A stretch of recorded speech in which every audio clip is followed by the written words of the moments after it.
came in and she's trying to come back again. Yeah.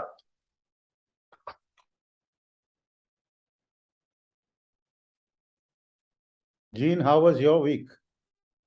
Awesome. I don't know what the hell that means. I don't know what the hell that means, but I was awesome. I went to my son's birthday dinner last night and I drank a whole bottle of wine. My wife had to drive home and it was a good night. Very good. Excellent. Red or white?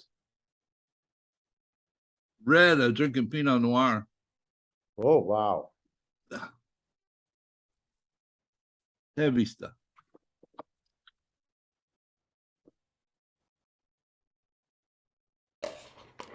So here's Sarah coming back. There she is. All right. Yeah, Okay. now we can see Now you. it's working. Okay, so this is Tuesday, September 27th. Our third meeting, actually. So how about I'll share the screen and should we start with that, or do you have any topics that you want to talk about, Eric, Sunil, Sarah? No? No, go ahead. No, I think we should, quite excited to see what you and Jean have been up to. Okay. So we developed this screen. I mean, this map here. Let me just rearrange my screen. And the link is in the chat. Okay, cool. Okay, so yeah, maybe let me just get started by saying this VMIM here. This is sort of the centerpiece. Okay. So we're going from this point here. We are informing the design process as a first as an intention, and that informing a design process results in a V-meme, which is basically a value the stated meme constructed to support a modification of behavior based on awareness, which lead to aligned outcomes. So the idea is to provide people with information that helps them to adjust to the environment and to impacts that are important for them to know about. So the informing the design process comes with input from diverse stakeholders. And the important part here is that this is not just an agricultural or food business thing, but really for all walks of life, people who are not directly linked, but we're all eating and drinking. So that how is that impacting us on a daily basis? And what do we? Oh, yes, Stacy coming in.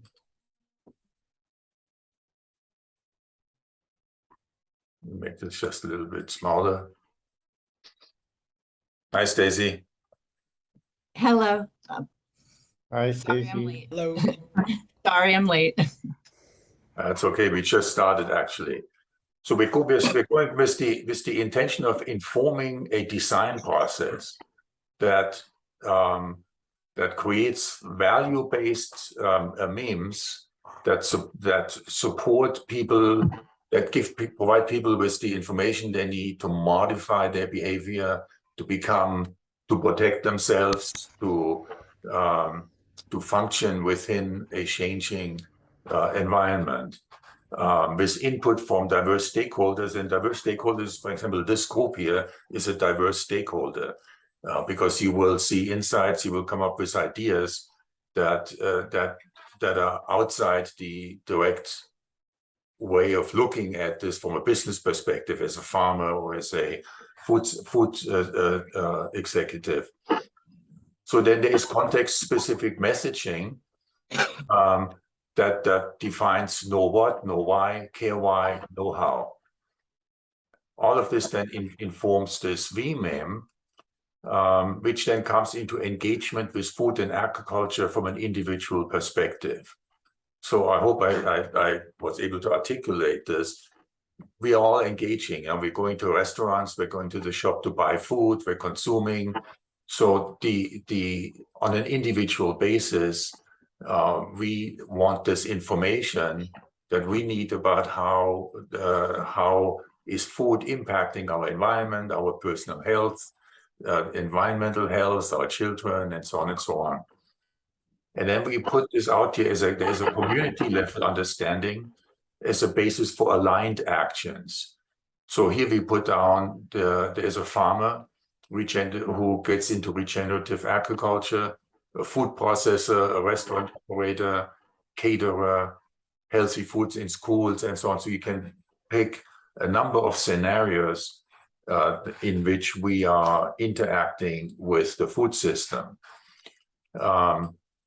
Then in more specific manners, here we may choose to engage with the food system at a meta level and engage with political, financial process. I mean, for example, I'm working with the League of Women Voters now here in Bend, and they are interested in organizing a panel discussion to influence the local political process. Or it can be an individual engagement with activist groups, community level activism, environmental concerns about soil and water. That gives us, I mean, I don't know if I did a great job here dividing this, but the idea is to for example, this may be the Sierra Club, right, or Citizen Climate Lobby. This may be your local groups. This may be an expression of environmental concerns or partnering with other groups that are concerned about the environment. It may be individual engagement with food for health and disease prevention as a parent or as an individual suffering from dietary diseases. So that's now sort of a first throw out here to take a look at how we can structure communication to help us individually to first of all see ourselves how we are engaging, and then maybe also explain it to someone else. And in the explanation part here would also be to seek an understanding of what would be a person interested in healthy food for the school need to know to function in this bucket. So we could then go one level below this here and then flesh out each one of these individual fields and see where does that lead us. Jean, do you want to see how you're muted? Some people like me that way. So this is a first attempt to actually canvas of a set of thoughts, which all of you as participants can actually work on. I put the link for this map in the chat. It's real-time multi-user. It's something that you can probably figure out on your own in 5 minutes or less, because there sure isn't much to it. If you go to this link, which I just put in the chat, and you can go there, Klaus, and it'll show up on your screen. In addition to this, in addition to the map, we also put together a repository where we can keep things that don't go well in the map itself. Do you want to open the link I dropped in the chat, Klaus? The last one here, home search.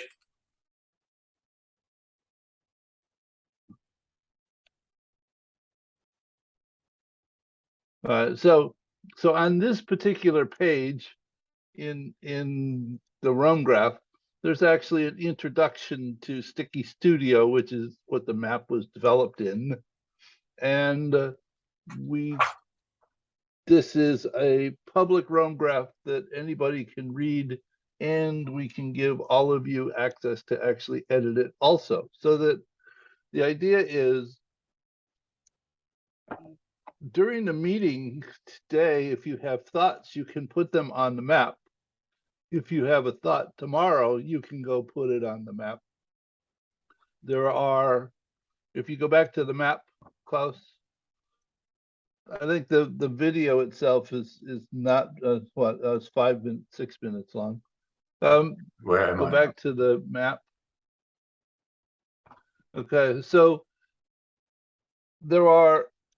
it uses a post-it note metaphor, so that if you just click any place, Klaus, click on the map. No, someplace, any place, click.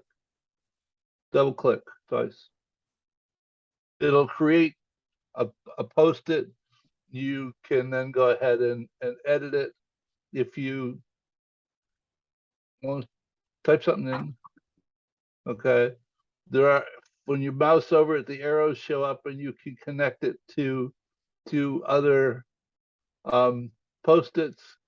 You can, some of them, you notice there are little note things in the upper right hand corner. Click one of the ones where it has notes on it. Yeah, that, click. All right, so that people can actually add notes to the individual post-its, and it keeps track of who added the question. So I mean, if you have question or thoughts about existing post-its, you can add them. It's a way to actually create something in the meeting other than whatever shows up as the stuff in the chat and the video itself, so that it's a structured result. And I'm doing this in a couple other meetings also, and it's beginning to actually create an artifact for what the group is talking about, as opposed to, yeah, we get together and we talk a lot about different stuff, but on Tuesday I can only remember about 5% of what it was that we talked about. Oh, this is Tuesday. How about on Wednesday? Sorry. So that's why we did this. And the companion Roam graph, I can do a short introduction to that, and it's just editing bullets on a page on dates that are put together, and I'll create a 5-minute introduction to that, and we'll give you all edit access to the Roam graph. Thoughts? Yeah.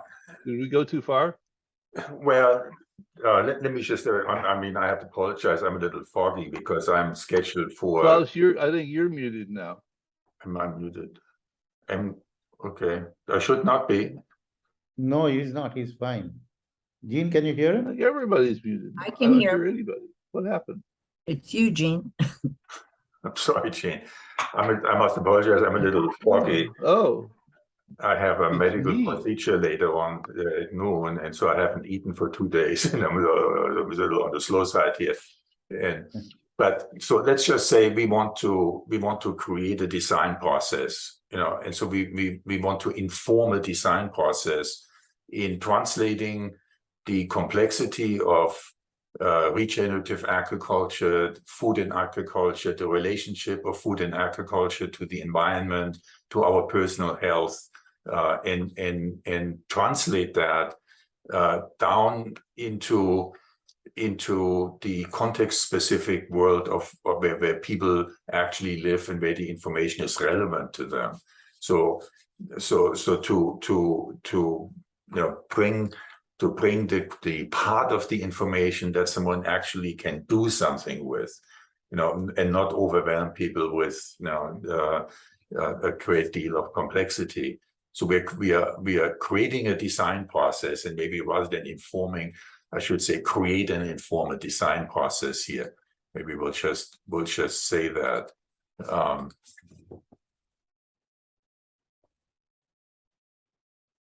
Inform a design process, right? So we seek input from diverse stakeholders because we really want to have broad-based input from different professions, different ways of thinking, to not become myopic into I'm a food guy or I'm in the food business and that's my world. So then we want to do context-specific messaging, and the question here is, how do people experience climate-related changes in their environment? What level of awareness do they have about these issues, and how are they being impacted? So those are sort of the three critical questions that we're asking here. And then we say, we tend to not do the third step and get ourselves in real problems. So it's know what, know why, care why, right? Because care why also is an important part. Why would I care about this? How does it impact me personally and individually? And then know how, know how to go about making a change. So out of this, we are constructing a value-driven meme.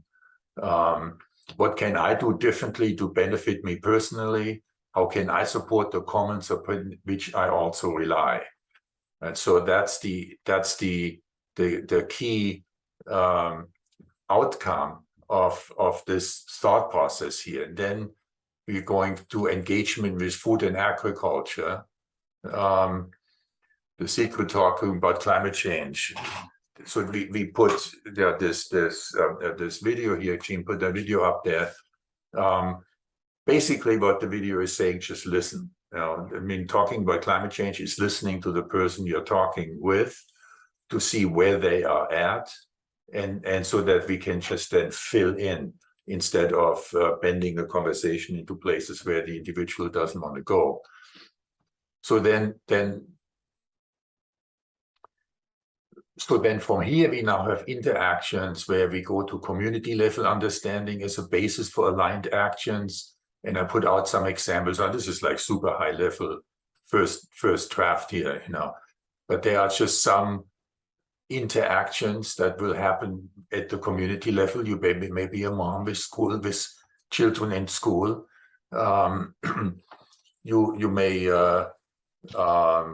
be a caterer, who wants to engage with local farmers, and why is this important and how would I go about it, or a restaurant operator or a food processor, right? Then also I may drive an individual engagement with activist groups in my community, or I may go meta level and lobby my member of Congress, my senator, or I go individually for health and disease prevention as a parent or as an individual, or I go engage in my community individual engagement with activist groups at community level and environmental concerns.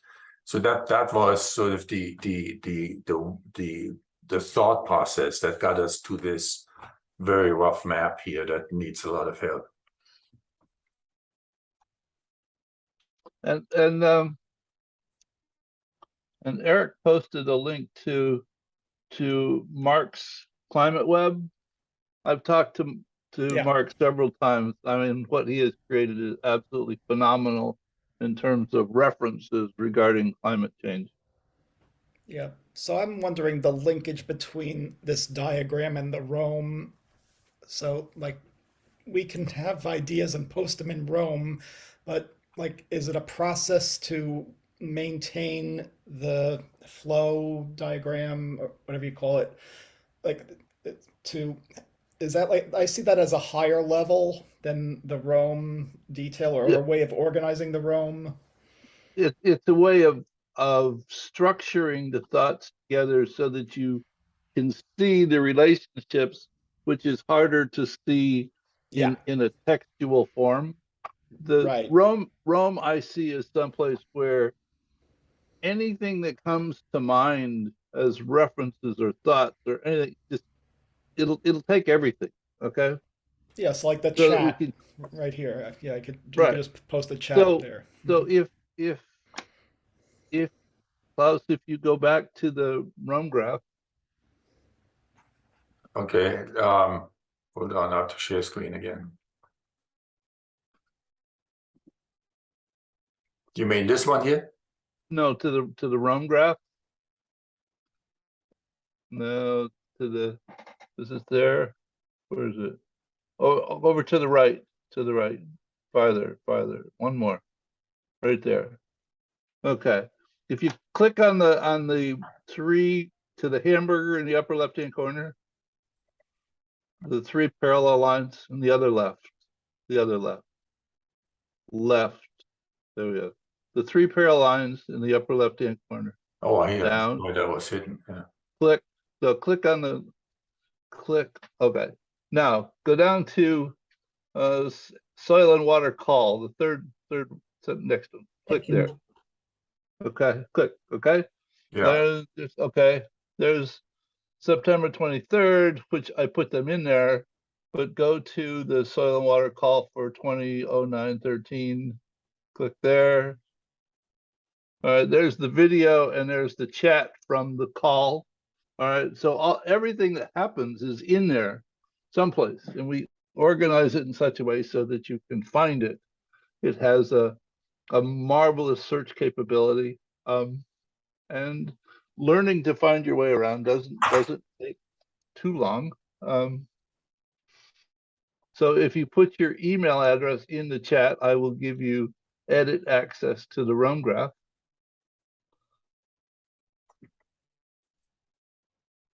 And sometime later today, I will go ahead and create a short 5-minute introduction to Roam, the pieces that will be most useful to you, simply editing it. Oh, I screwed that up. Okay. How unusual.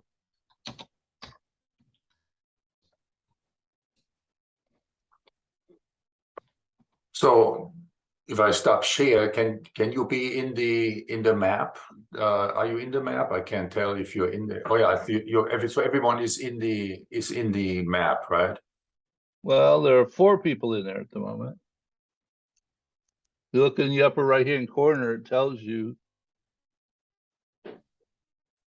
Yeah, Sarah, you can. The link is in Sticky Studio, because I can't see the chat when we're in the map there.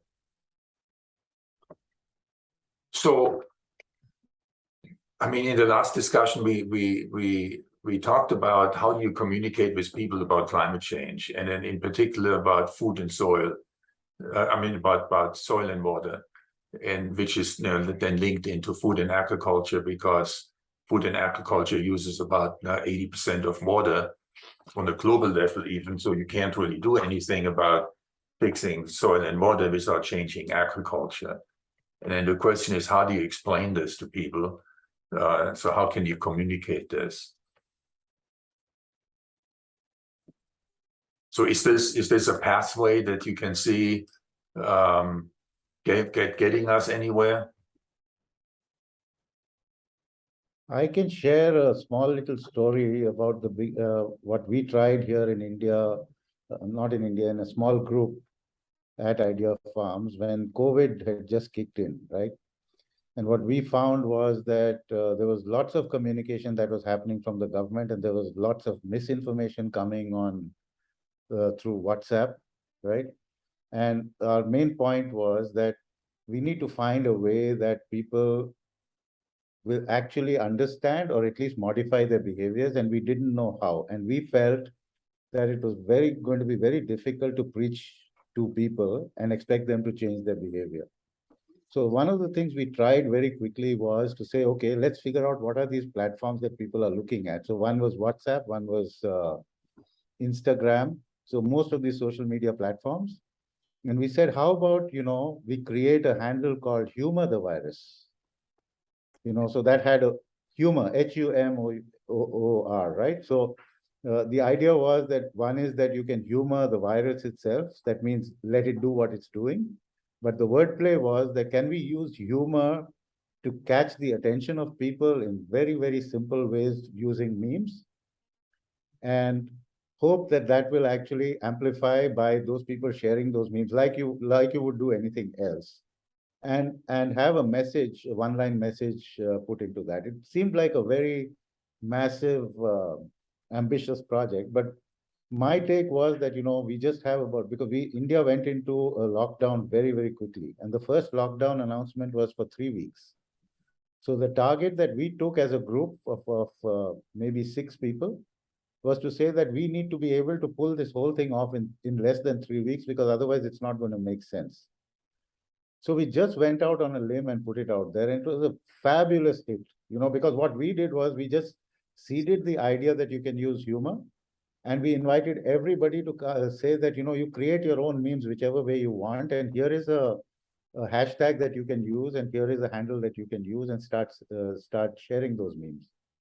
So it worked really well, but we didn't, I mean, after about a month, we lost steam because there was no one, it was all a complete volunteer effort. There was no money to be made, but it was a lot of fun. And I think it has the seeds of something that can work. I mean, I'm just putting it out there, something that we tried as an experiment.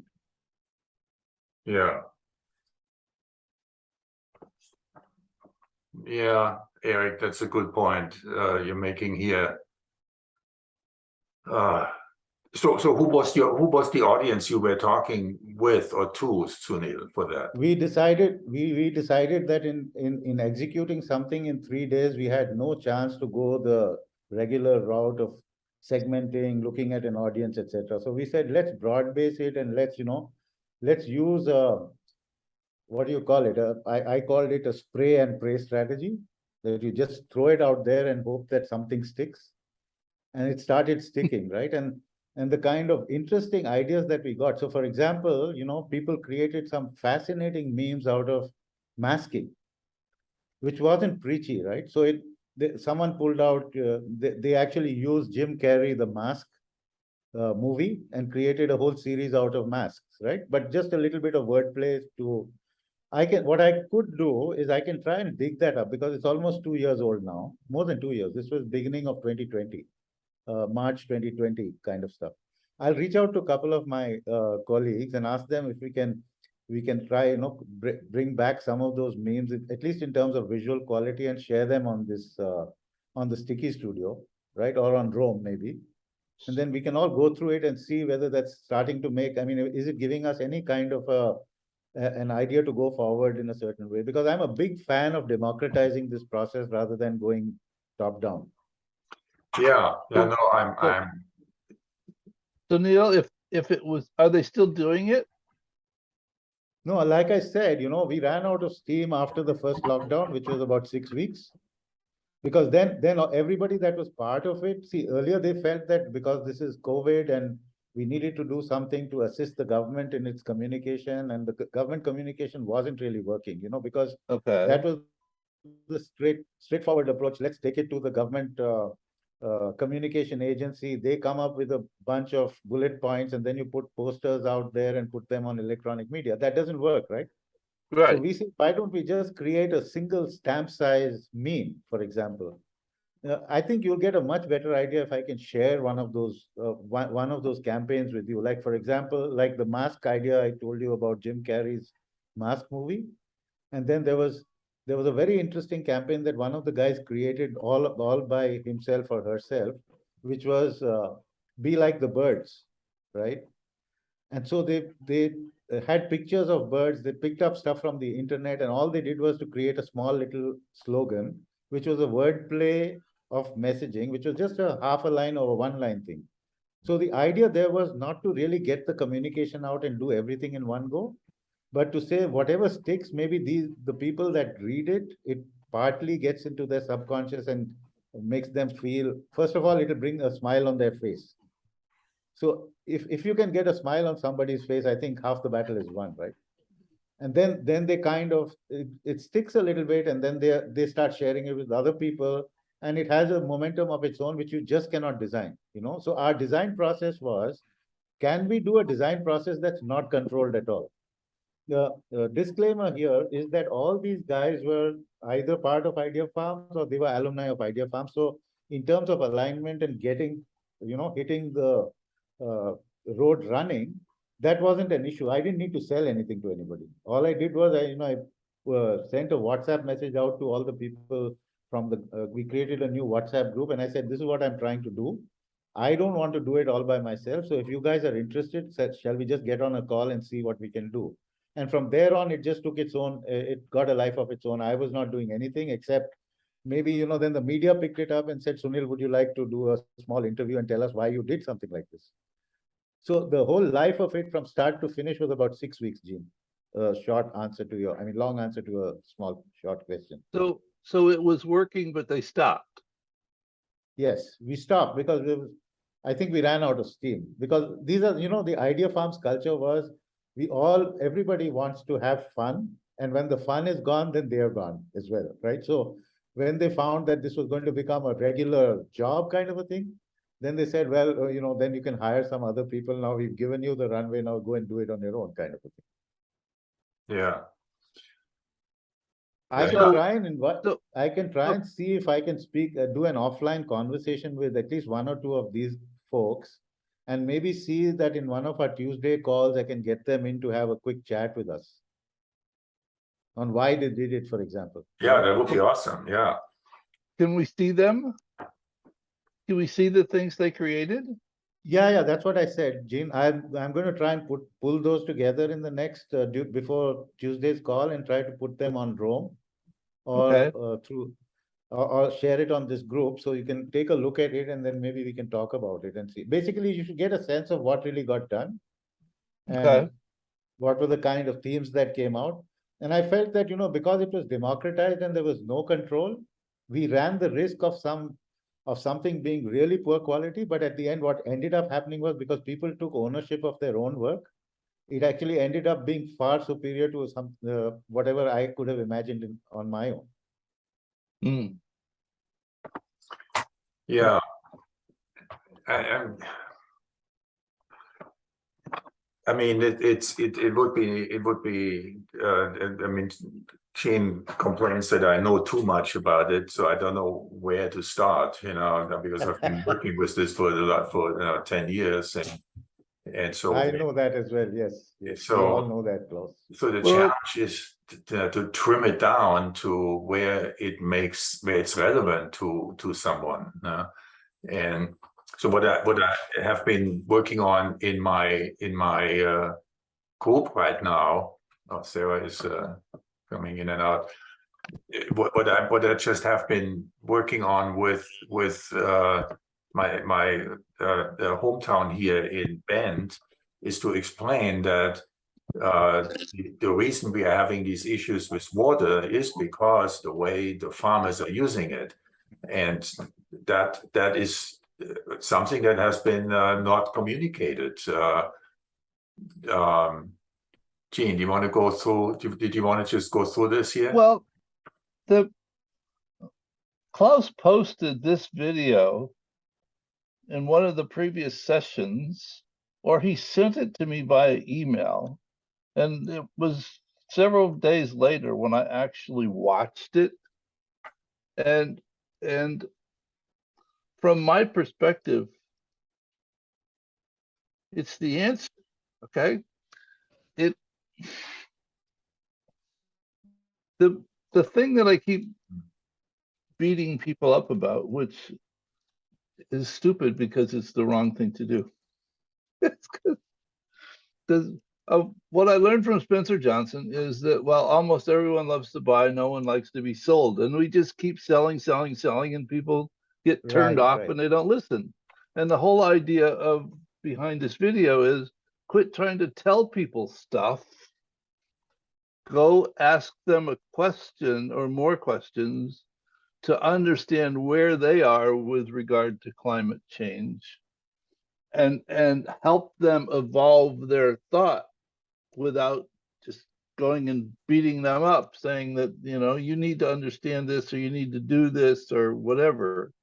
So I would encourage people to watch this video. It's not very long. And see if you agree or disagree with me. Though as long as I have you here, this URL, which I just posted in the chat, you need to go there.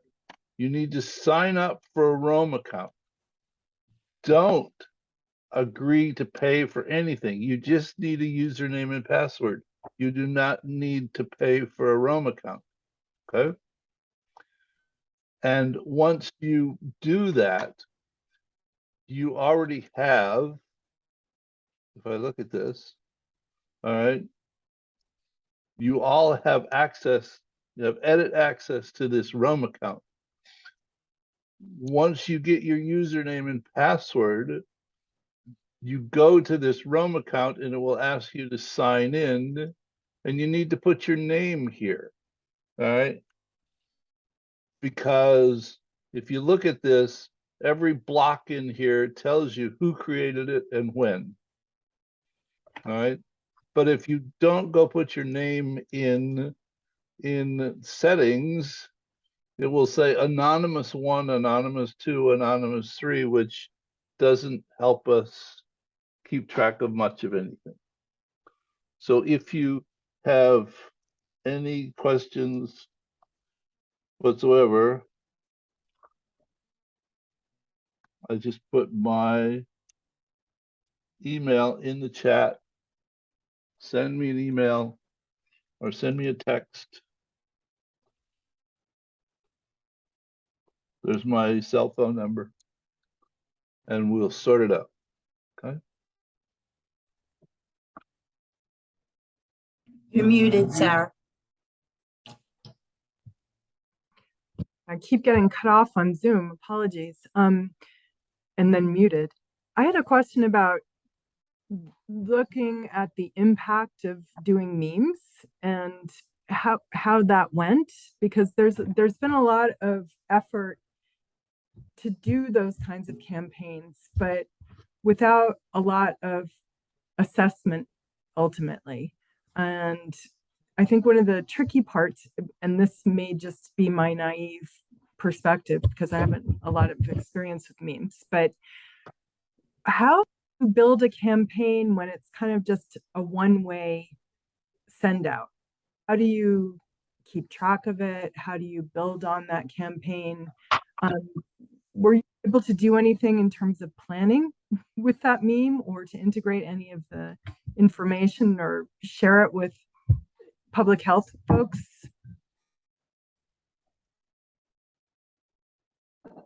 Not really.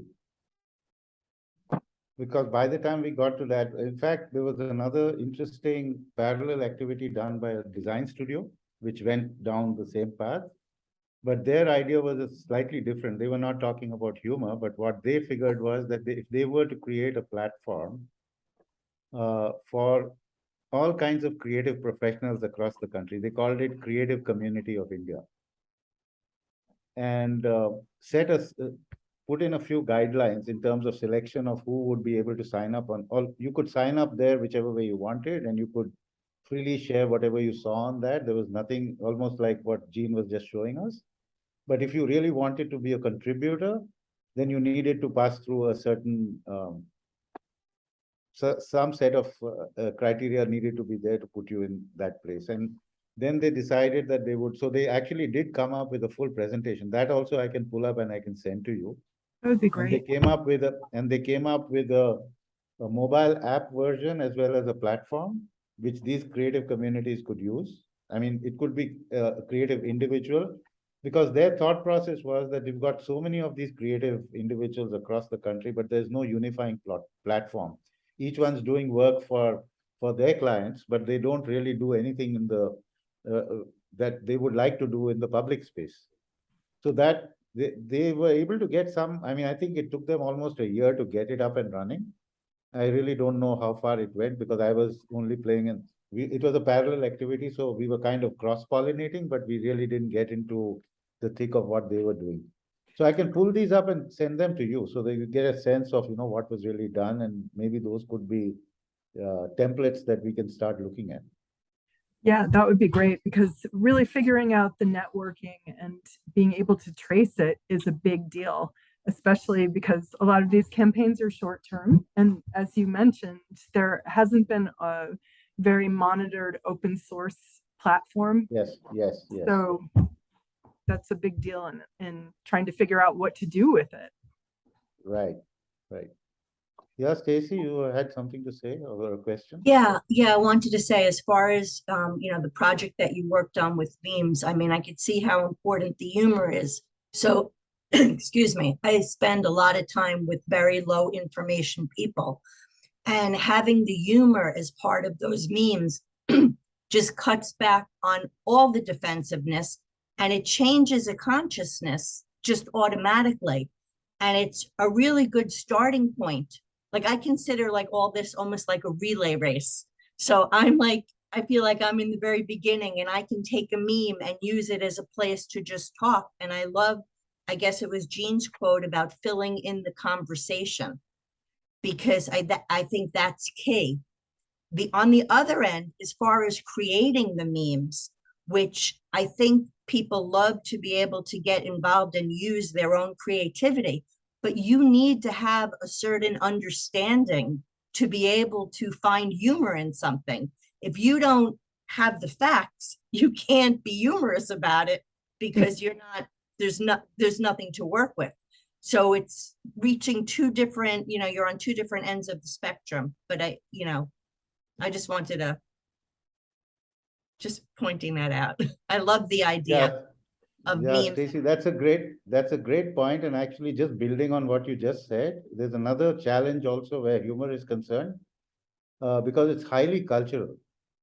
Something that you find very, very humorous and you get tickled by in the US is very culturally set in the US. It may not work for someone in India, which is why it becomes very important for us to hand over a lot of control to people in the local context, because they understand what that humor is about. There are very few, which have universal appeal, the humor that has universal appeal. And so you're right, I think. Yeah, I will share something personal that I noticed about myself. Unfortunately for myself, when I try to be funny, I realize it taps into my anger, and that's not something that I would want to do. No, seriously, I mean, I'm so much funnier when I'm angry, but that's not what we want to do. So to be able to think of humor in terms of like kids, like in a lighthearted way, is really important. We want to be more silly, or isn't it ironic, as opposed to you idiots. Yeah. So actually, very oddly enough, I actually don't have any view to that. I feel that humor, as long as it sticks, coming from anywhere, makes sense, because like you said, right? I mean, it cuts through many, many layers. It actually puts everybody's defense down, as long as it comes across as being funny to the other person, right? And Well, so it may be a great way to channelize, Stacey, your anger into something that's very humorous. Maybe a great way to do that. No, I would understand that. But what I was trying to bring up is that when somebody's so angry about something, it's usually one of those topics that can easily polarize people. That's what I mean. Okay, point taken. Thank you. Sure. see, I'm still trying to put a stick into the ground where we benefit from the conversation now, where you can get something out of it that you have as a question, or where we can jointly come to an aha moment of a better way to interact with people who don't know much about climate change or the environmental system.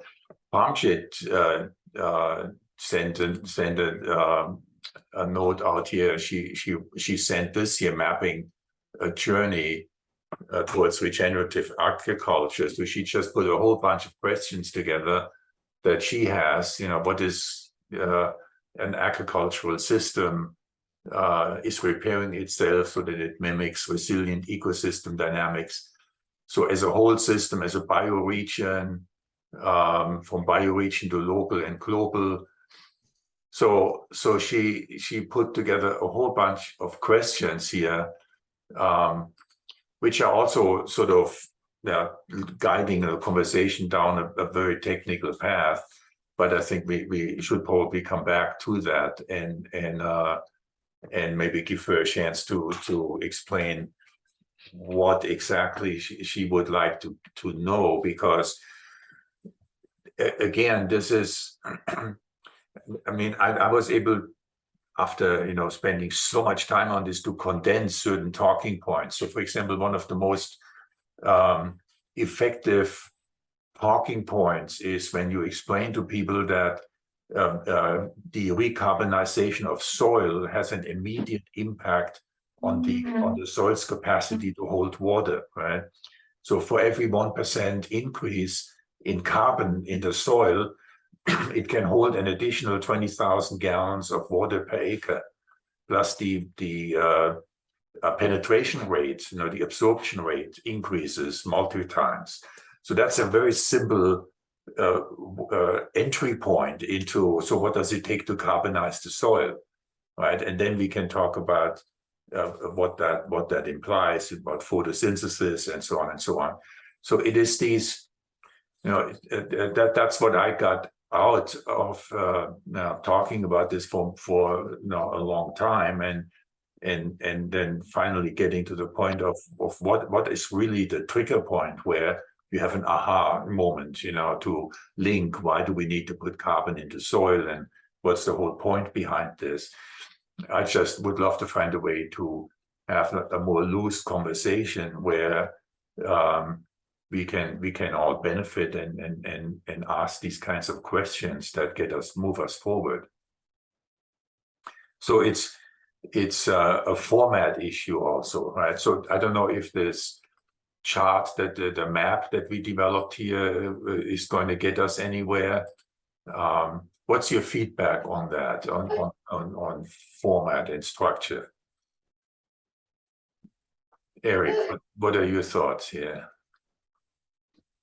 Okay, well, I like the idea of collecting everything. For example, when you showed that document, it looked interesting, and I'd want to follow up and see where that's going.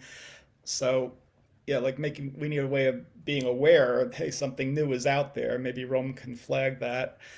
And then the process of rolling it up into your sticky map, yeah, that takes time to really find the categories where things fit. So, yeah, I think let's try like collecting everything and then exploring it on our own, finding what links make sense to us, and then thinking about, okay, well, with my town, what might I want to show, things like that. Yeah. If you can take something out of it that helps you a particular conversation, if you have a meeting coming up, and those things would be great. Stacy, do you have any thoughts on that? No, I'm just wondering if you have spoken with John Kelly, because I think what he's working on, there's a lot of overlap. Have you spoken to him at all? No. He's trying to work on like a deck of just different like way to educate on just different pieces on how people can help. And I don't know, I think I'll send him this video after, but I just think there's a lot of overlap there. That's what I was thinking. Okay. Yeah, it'd be great to pack up. Sarah, you have any thoughts on format and content and so on? I do. I just actually Googled memes on climate and climate change, and they're pretty terrible. They're very political. And I think one of the things that really needs to be thought about is, the universal appeal of a picture says 1,000 words. And maybe using, if we're just trying to get to the threshold of people's awareness, the idea of using really compelling images of weather events, making some kind of reference to climate as weather, because that's a big one. That's a big part of the problem, is that, especially in ag circles and politics, there tends to be, a fine line between calling something climate change and calling something, catastrophic weather event. And there's a lot of duality in the language used by risk management, et cetera. So trying to find something that visually encompasses the right message, that I think it's really well represented in photographs, for example, of some of the weather catastrophes, flooding, fire, and sometimes pictures speak for themselves. But if we could think of some key words that, are hashtagable, for example, that might be helpful. If we were able to tie in some of the visuals and some of the very simple language, because that also helps or assists in the search and the spread of social media using hashtagables and that sort of thing. That I do know. It reaches a broader audience, especially if you're encompassing, disparate kinds of audiences, like somebody who might use climate change and somebody who might use weather event. Yeah. Yeah, that makes sense. And it's just such a gigantic topic, I mean, it's because food is everywhere and everything, right? I mean, it's just and it means something different to everyone, right? And depending on particularly your socioeconomic circumstances. So yeah. Is we used a bunch of quotes that were on a USDA website about, the virtues of farming and the importance of farming and the scientific aspects of soil. And actually, we use those to advertise the ag webinars. And I've caught use of those same quotes on a number of other ag tech and ag sector posts recently. So it's that same attempt to try to engage people from a folklore, historical, scientific. It's trying to throw out a net that is that speaks to as broad an audience as possible. Okay. Well, let me think about how to structure, and I hate the word structure because we don't want to have too much structure here either, but how we can create a more free-flowing conversation where maybe what we do is we have one member come in with questions and then debate a particular question on how to, like Parmjit has put together a big list of questions, but maybe we'll take one of those out and see how would you present this kind of question, how would you present this kind of information to whoever you're talking with? Would that make more sense? I think honing in on or starting with a really broad presentation of, say, a meme with hashtagable terms, and then trying to customize it according to the audience to hone in on what they may be looking for is also a way that you can visually adjust a message. There are a lot of ways to work with it, but I think, definitely thinking about targeting the audience as regarding a broader message that is universal, like taking a macro message, a macro image, and honing the word specificity to a specific audience is the way to go. See, but the reason why I'm so interested in this conversation is I'm for the first time focusing on my own community in Bend, right? And so I've talked with the Sierra Club and Citizen Climate Lobby and League of Women Voters who I've presented to before, and I got them to understand the issue of water, right? Because we like everybody else, we have like super water issues here. And so I got them to understand the linkage between soil carbonization and the capacity of soil to hold water and repairing water tables and so on, and then restoring the small water cycle and so on. But now we're going to, so how do you actually go about changing your food system in the community, right? So how do you explain to a mom that she can make a huge impact by going to her school caterer, right, where the kids are in school, and talk to that caterer to convert into menus into local sourcing stuff, and lobby the local grocery store to start sourcing some local produce and so on. So to explain to people the impact of localizing the community, what does that actually mean, and how does it work, and why is it important? And that's when you get to talk to what Stacy was just calling low information voters. I mean, people who haven't paid a lot of attention to any of this, and maybe biased because of stuff they heard on TV or radio or whatever. So how do you cut through this with simple messages that help people to act? Get So people out of their silos, especially with certain folks who have been engaged in certain types of conversations about these issues, who are audience members with some kind of prefab notions of what you're saying already. So, and they may be wrong.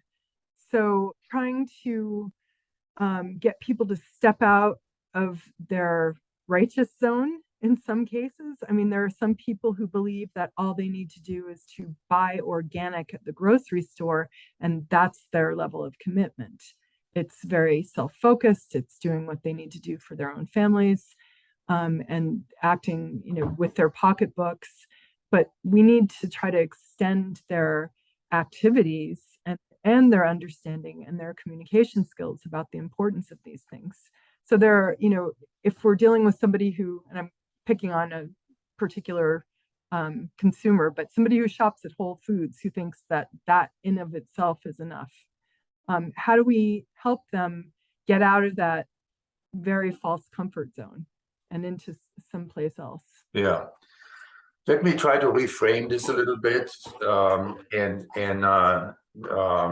maybe Gene and I can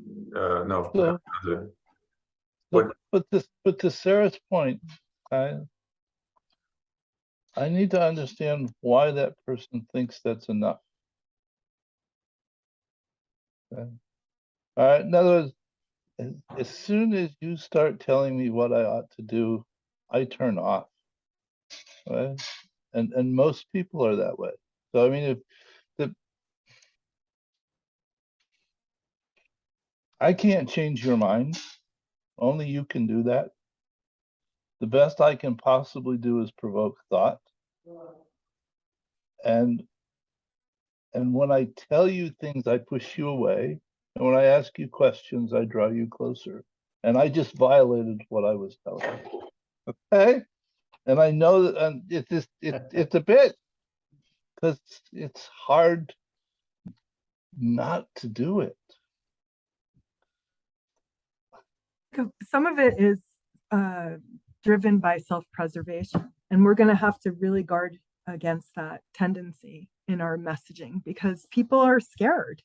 I mean, every day there's another report about disaster and scarcity and war and disease. I mean, people are clutching to their survival mode.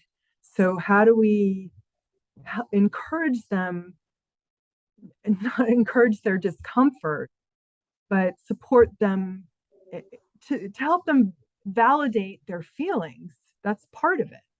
Because if people don't get the sense that their problems are universal, they're less likely to change their habits. And that's part of that. There's all sorts of basic psychological studies about that sort of thing. But people need to feel part of something bigger. And if we're talking about a disaster, say joining up in a war, because some of these concepts are, they've been public service campaigns that use the word war as part of their recruitment, literally. How do we do that without declaring war? How do we get it to be a positive thing instead of an antagonistic message? And I think that's to the point of business where we do end up trying to sell people on something. It's that fine line between recruitment and selling. So I just posted a link to Dan Barber's How I Fell in Love with a Fish, which is an absolutely joyous TED Talk. And he Great tells us, title. well, and it's enough. You watch it. I mean, you would just be so overjoyed that you actually did, because it's a marvelous way that he does this story. But at the end of the story, he says, figure out how you're going to feed yourself.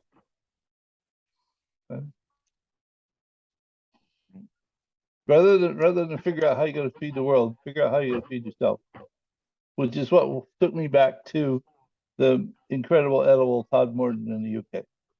All right, they figured out how to feed themselves. Yeah. Okay, why don't we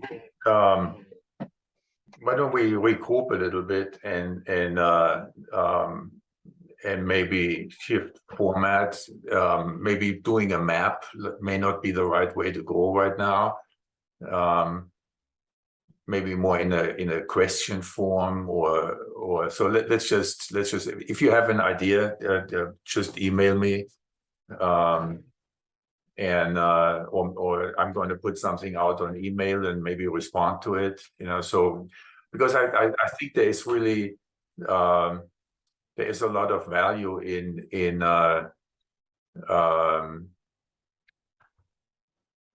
having this kind of conversation, for me also from a very selfish reason, and if we can structure something. And I'm sorry, I have a really hard time focusing because I have to get into I'm going to run to eat something as soon as this process is over here. But let me put something on paper. I can communicate better in writing and see where we can move this, because I would love to have a conversation that goes deeper into some of these issues, like common sense stuff, that impacts how we can move this system forward and have fun with it and get people to enjoy these changes that we're working on, and go with it. All right, thank you. Just one. Yeah, go ahead. I just have one closing comment. I think this was really useful to put the map together, as well as the Roma link. I think, like Eric had also suggested, I think individually we should just keep coming back to that and trying to fill it up. Let's not just do away with it. Let's keep that in the back of our minds and use it wherever we can, because that can consolidate itself in some form or shape. Because I think the map is not a final artifact; it's just a thinking tool.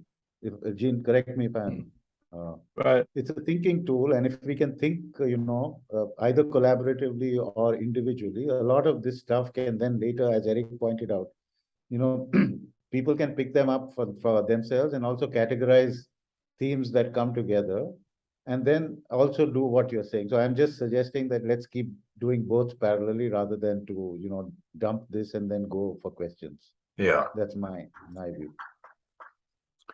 Yeah, no, that sounds good. Cool. All right. Thank you, everyone. Today. Thank you very much. Yeah. Lovely. Bye-bye. Bye, Take all. care. Bye. Bye-bye. Bye.